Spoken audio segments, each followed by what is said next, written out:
Hi friends, నేను మీ Latha. Welcome to honey kitchen. చూస్తున్నారా ఎంత కలర్ఫుల్గా ఉంది. ఇది క్రాన్బెర్రీ చట్నీ.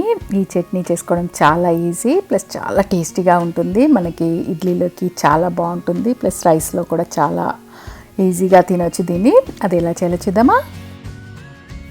మనకు స్టోర్లో ఇలా క్రాన్బెర్రీస్ దొరుకుతాయి. ఇవి వెనల్బీ తీసుకొచ్చేసి వాష్ చేసి ఇలా డ్రై చేశాను. దీంట్లో సీడ్ అలా ఏముండదు, చాలా పుల్లగా ఉంటాయి. మనకి ఇవి మన పులిహోర లాగా చట్నీ లాగా చాలా బాగుంటాయి. ఇవి చేయడానికి ముందుగా 2 టేబుల్ స్పూను ఆయిల్ ప్యాన్లో వేసుకుందాము. ఆయిల్ వేడయ్యాక 1 టీ స్పూను జీలకర్రను యాడ్ చేద్దాము. ఇది చాలా సింపుల్ చేయడము. చాలా ఈజీగా చేసుకోవచ్చు మనము. అలాగే టేస్ట్కి సరిపడినంత రెడ్ చిల్లీస్ను యాడ్ చేసుకోవాలి. నేను ఇక్కడ 7 రెడ్ చిల్లీస్ని వేసాను. అలాగే 8 గార్లిక్ క్లోవ్స్ని వేసాను. 2 ఇంచ్ జింజర్ను చిన్నగా కట్ చేసి వేసాను. ఇప్పుడు మనం దీంట్లో 1/4 టీ స్పూను పసుపును కూడా యాడ్ చేసుకుందాము. మనం ఇవి వాష్ చేసి పెట్టుకున్నాం కదా, ఆ క్రాన్బెర్రీస్ను యాడ్ చేసుకోవాలి.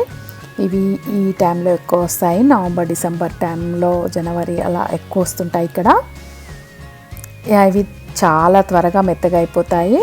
1 మినిట్ పాటు వీటిని ఇలానే వదిలేసేయాలి. ఒకసారి కలుపుకొని మనము వీటిని మిక్స్ చేయొద్దు అనుకుంటే రెడ్ చిల్లీ పౌడర్ను యాడ్ చేసుకోవాలి. అలాగే జింజర్ గార్లిక్ను చిన్నగా కట్ చేసి వేసుకోవాలి. నేను ఇక్కడ మిక్స్ చేస్తాను. మనం ఒకసారి బ్లెండ్ చేసినట్టయితే సాఫ్ట్గా అవుతుందని చెప్పేసి చేస్తాను. ఇప్పుడు మనము టేస్ట్కి సరిపడినంత సాల్ట్ను యాడ్ చేసుకోవాలి. అలాగే చాలా పుల్లగా ఉంటుంది కాబట్టి నేను ఇక్కడ 1/4 కప్పు బెల్లంను యాడ్ చేసుకున్నాను. మీరు 1 LB తీసుకున్నట్టయితే 1/4 కప్పు వేస్తే పర్ఫెక్ట్గా ఉంటుంది. ఇలా ఒకసారి కలుపుకొని మూత పెట్టేసి ఒక 2 మినిట్స్ ఉంచినట్టయితే అవి చాలా సాఫ్ట్ అయిపోతాయి. చూడండి, ఇలా మెత్తగా అయిపోతాయి. మనము రెడ్ చిల్లీస్ వేయనట్టయితే డైరెక్ట్ ఇది చట్నీలాగా అట్లే పెట్టుకోవచ్చు. ఇది ఒక్కసారి బ్లెండ్ చేసుకుందాము.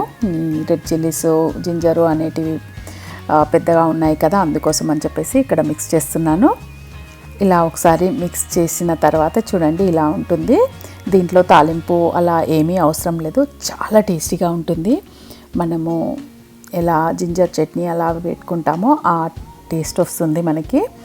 అన్నంలోకి బాగుంటుంది, ప్లస్ రైసు చట్నీ లాగా తీసుకోవచ్చు. లేదు అంటే ఇడ్లీ చట్నీ లాగా, దోశకి చట్నీ లాగా కూడా ఇది తినొచ్చు.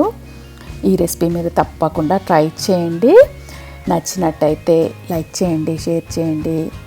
అలాగే మరిన్ని వీడియోస్ కోసం నా ఛానల్ని తప్పకుండా సబ్స్క్రైబ్ చేసుకోండి. మరొక మంచి వీడియోతో మళ్ళీ కలుద్దాం. Thank you. బాయ్.